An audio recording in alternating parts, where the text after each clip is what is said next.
Hall, where a good crowd is gathered in anticipation of watching the world heavyweight champion at work, and here he is entering the ring. There he is, and he's got a tremendous ovation, and he also has an entourage of which I've never seen.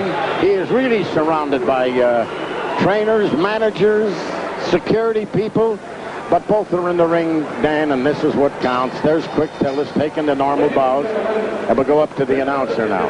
Scheduled 4 rounds of boxing. First of all, in the red corner, he is fighting out of Tulsa, Oklahoma. He weighs 219 pounds, a professional record of 38, 13-1, and one of only 2 individuals ever to go the distance with the reigning heavyweight champion. Ladies and gentlemen, James Quick Tillis. Quick Tillis, who has gone the full 10 with Mike Tyson in his career, and who now is a sparring in the blue corner.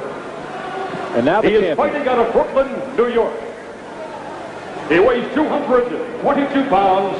He is dressed in black. And ladies and gentlemen, he is the undisputed and undefeated heavyweight champion of the world. If you will, a Chicago welcome, Mike Tyson. Well, Tyson has just been introduced, and he has a standing ovation. And both are wearing headgears. Both will be carrying 16-ounce gloves. And I'm surprised that Quick Tillis did not put his shirt on. Well, Tyson's dressed in his customary black, as usual, has no socks on, just the black boxing shoes. And this will be a 4-rounder. Now you can notice right now the way Tyson wastes no time. You know, somebody said with 16-ounce gloves, can you hurt somebody? Can you knock them out? Yes, I've seen it done. Of course, with headgear, it'd be very difficult to do that, but that's not the intent tonight anyway. People want to see Mike Tyson in action, and they're probably going to get the full 4 rounds. Well, Dan, what you're looking at right now, they're not clowning around just for the benefit of the fans here. They're not showing them, well, here we are, we'll take it easy. They're out there winging. I think anytime Mike Tyson steps underneath those ropes, he's out there for business. I don't think he touches around very often in the ring. Dan, you're right. He's doing it right now.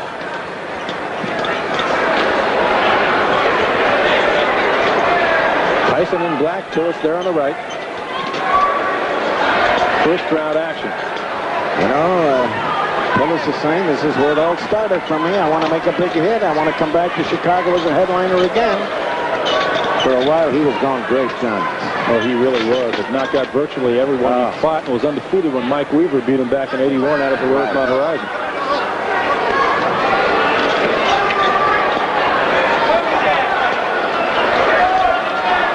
Tyson is just warming up a little bit, you see, and it really does not, I'll emphasize that, try to hurt Quick Tillis. If he were my sparring partner, I don't think I'd want to hurt him either. You know, it can't be easy to find guys that want to step in the ring and practice with Mike Tyson. Well, then you know that he's got a fight coming up. Tyson, with former heavyweight champion Larry Hall. Oh, look at that thing. What a good combination there by Tyson. Yeah. We have watched several preliminary fights, Ben, you and I tonight. Some smaller guys who are very quick, and you know, it's almost incredible that Mike Tyson, who outweighs some of those people by 80 pounds, is just as quick, if not quicker than they are. I'm glad you noticed that. I'll tell you what Tyson has done. He's slowed Quick Tillis down a little bit. See, they're not playing around. This is not, let's play twinkle toes. Dug one to the body and then right back up to the jaw, did Tyson.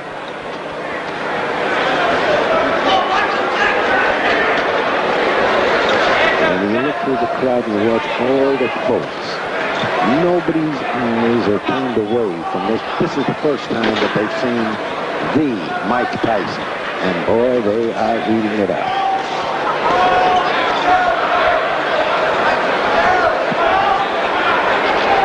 Counting down to the end of the first round. Again, this is scheduled for 4. An exhibition. There'll be no decision at the end. There's one. Yeah, well, you know, as you look at him, Dan, I feel that as great as he is, Tyson, he needs a lot of work. He certainly needs a lot of work yet. Well, you've been around boxing for years and years, and you saw some of the greatest heavyweights in history come through Chicago. Right. Guys like Marciano and the Who like. fought here in Chicago. How would, in your opinion, this guy compare to some of those people?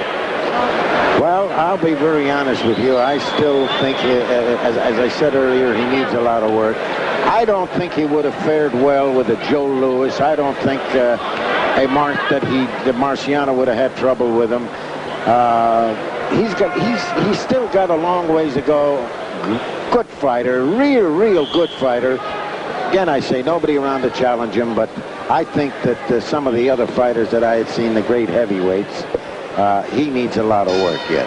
Well, we'll keep in mind that he's only 21 years old and fighting in an era in which there aren't that many great heavyweights to go up against. It's tough to learn when you're 21 and there's nobody out there to fight. I keep telling you, Dan, that there's nobody around that could get the crowd excited. In other words, if you were talking, say, well, after he fights so-and-so, you know who I'd like to see him fight? I'd like to see him fight this fella or that fella. But there's nobody around.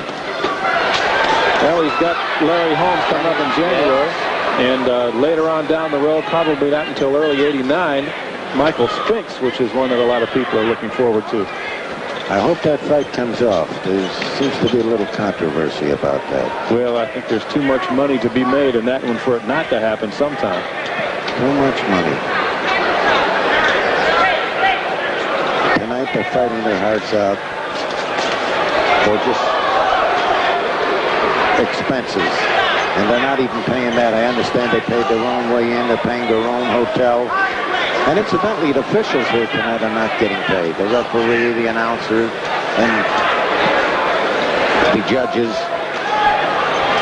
The Holy Angels has yet a long road to hoe. They need somewhere in the neighborhood of $3.5 to $4 million to rebuild the church that burned to the ground. And as of now, Father Clemens says they're in the neighborhood of $1 million. So there's 2.5 or 3 to go, and this may pay some of the freight. As we said, a good crowd here to watch the world heavyweight champion Mike Tyson and Quick Tillis. Just past the midway point of round 2. Now you see why Mike Tyson, wants a Quick Tillis in camp with him. And you see, I mean, there's no playing around. I'm not taking it easy. You're not taking. They're out there really punching and winging.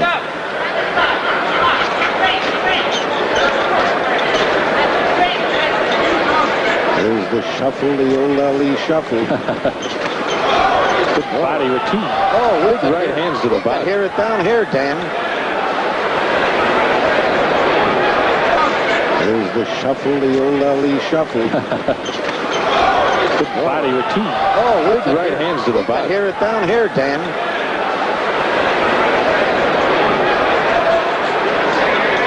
Oh, they're getting them out. And incidentally, the promoter, Ernie Terrell, who worked with Father Clemens, put together a great show. A lot of good talent down the card.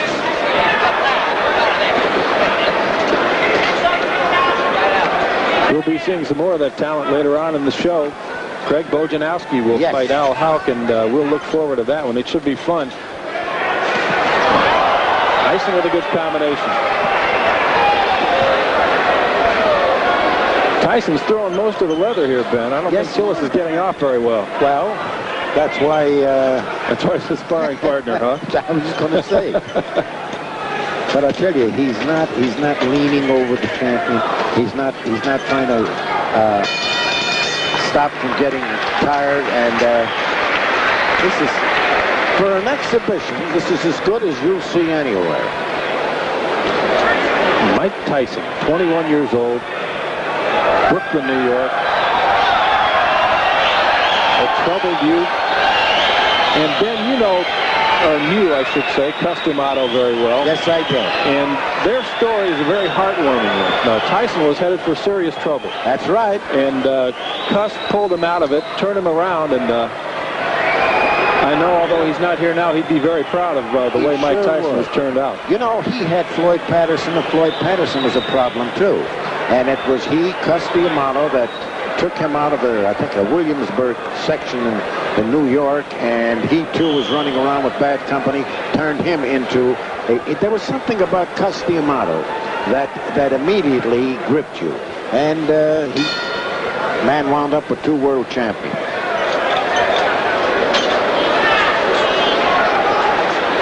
Third round, Tyson's trainer Kevin Rooney in his corner before the round began, just telling him to go out and have some fun.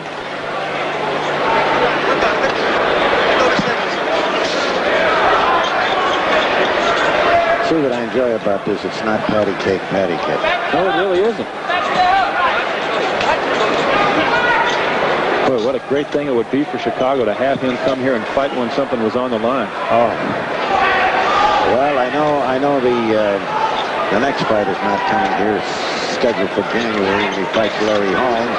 Yeah, that's in Atlantic City. Then he's talking about making a trip to Japan. He wants to be known as a true world champion, and he's not afraid to go outside the U.S. and fight in some exotic places. Same thing that Muhammad Ali did.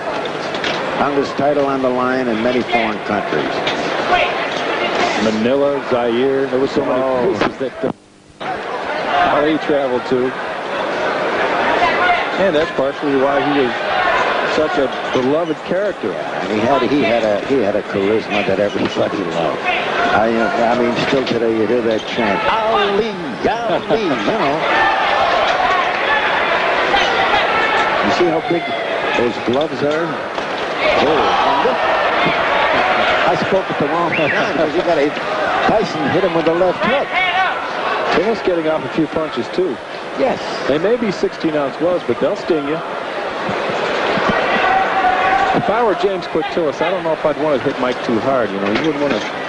No, I think stir him up. On the other hand, I think that Tyson would insist, throw your best punches at me. That's how you get in condition. That's how a fighter really gets into condition.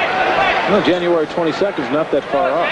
Just over 2 months away. Between you and I'm not too enthused about Holmes coming back. 22 fights. I don't know.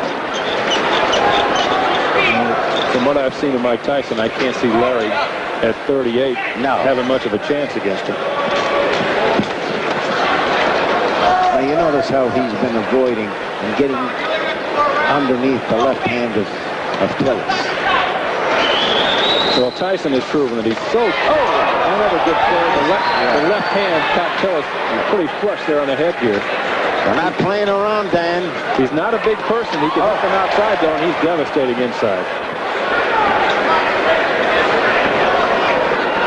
I can recall